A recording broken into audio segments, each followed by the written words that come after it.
ভুলের জন্য অনুশোচনা করতে এবং সঠিক বিচারে অপরাধ প্রমাণ হলে ক্ষমা চাইতেও আওয়ামী লীগের আপত্তি নেই বলে জানিয়েছেন দলটির যুগ্ম সাধারণ সম্পাদক আফম বাহাউদ্দিন নাসিম। হাসিনা সরকারের পতনের পর এই প্রথম বিশেষ এক অডিও সাক্ষাৎকারে সময় সংবাদকে একথা জানিয়েছেন তিনি। ছাত্র জনতার অভ্যুত্থানের মধ্য দিয়ে গত ৫ আগস্ট অবসান হয় ১.৫ দশকের আওয়ামী লীগ শাসনের। দলের সভাপতি ও সাবেক প্রধানমন্ত্রী শেখ হাসিনা পালিয়ে যাওয়ার পর সারা দেশে গা ঢাকা দিয়েছেন দলটির নেতাকর্মীরা। হত্যা ও বিতর্কিত কর্মকাণ্ডের অভিযোগে দলের নেতাকর্মীদের বিরুদ্ধে হাজার হাজার মামলা করেছেন সাধারণ মানুষ। গ্রেফতার হয়ে কারাগারে আছেন শীর্ষ নেতারা। আত্মগোপনে রয়েছেন অনেকে। এমন পরিস্থিতিতে তলানিতে ঠেকেছে দলটির সাংগঠনিক কার্যক্রম। নিষিদ্ধ করা হয়েছে ছাত্রলীগ। আওয়ামী লীগের রাজনীতি নিষিদ্ধেরও দাবি উঠেছে। সম্প্রতি শেখ হাসিনার ফাঁস হওয়া কিছু ফোন আলাপে জুলাই আন্দোলন ঘিরে অনুশোচনা দেখা যায়নি। আন্দোলনের ষড়যন্ত্রের নকশাই বারবার বলতে চেয়েছেন তিনি। তবে প্রথমবার অডিও সাক্ষাৎকারে ভুলের জন্য অনুশোচনা করতে এবং সঠিক বিচারে অপরাধ প্রমাণ হলে ক্ষমা চাইতেও আওয়ামী লীগের আপত্তি নেই বলে সময় সংবাদকে জানিয়েছেন দলটির যুগ্ম সাধারণ সম্পাদক আফম বাহাউদ্দিন নাসিম। তিনি আরও বলেন, আত্মগোপনে থেকে অনুশোচনা কি কারাগারের ভেতরে বসে করবে আওয়ামী লীগ? কিভাবে করবে?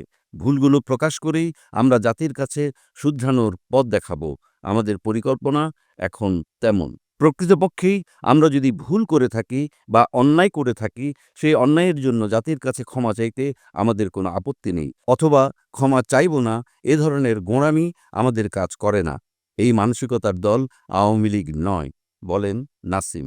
জনসম্পৃক্ত কর্মসূচি দিতে চান জানিয়ে আওয়ামী লীগের যুগ্ম সাধারণ সম্পাদক বলেন, সাধারণ মানুষ, খেটে খাওয়া মানুষের জীবনে যে নাভিশ্বাস উঠেছে, এর থেকে রক্ষার জন্য আমরা অচিরেই কর্মসূচি দিব।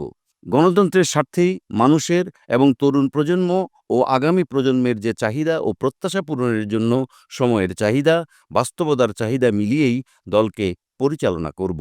এদিকে রাজনীতি বিশ্লেষকরা মনে করছেন, ষড়যন্ত্র তত্ত্ব গ্রহণ করবে না জনগণ, বরং দলের অপরাধীদের বিচারের পাশাপাশি স্বচ্ছ রাজনীতির ধারায় ফেরার চেষ্টা করতে পারে আওয়ামী লীগ। রাজনৈতিক বিশ্লেষক সোহরাব হাসান বলেন, জুলাই আগস্টে হত্যার বিচারের বিষয়টি একদিকে থাকবে, আবার নাগরিক ও আওয়ামী লীগ সমর্থক হিসেবে তাদের মত প্রকাশের স্বাধীনতাও থাকা উচিত। যারা অপরাধ করেছে সেগুলোতে ন্যায় বিচার হতে হবে। শেখ হাসিনা ১৯৮১ সালে দলের ভার নিয়েছেন। তার আগেও দলটা চলেছে, তখন নতুন নেতৃত্ব ছিল। ৪৩ বছর পর তো নতুন নেতৃত্ব আসতেই পারে। তবে জুলাই আন্দোলনের ধারায় নতুন রাষ্ট্রকাঠামো ও রাজনৈতিক বন্দোবস্তে তরুণদের আকাঙ্ক্ষার প্রতিফলন প্রাধান্য দেয়ার কথাও বলেছেন এই বিশ্লেষক।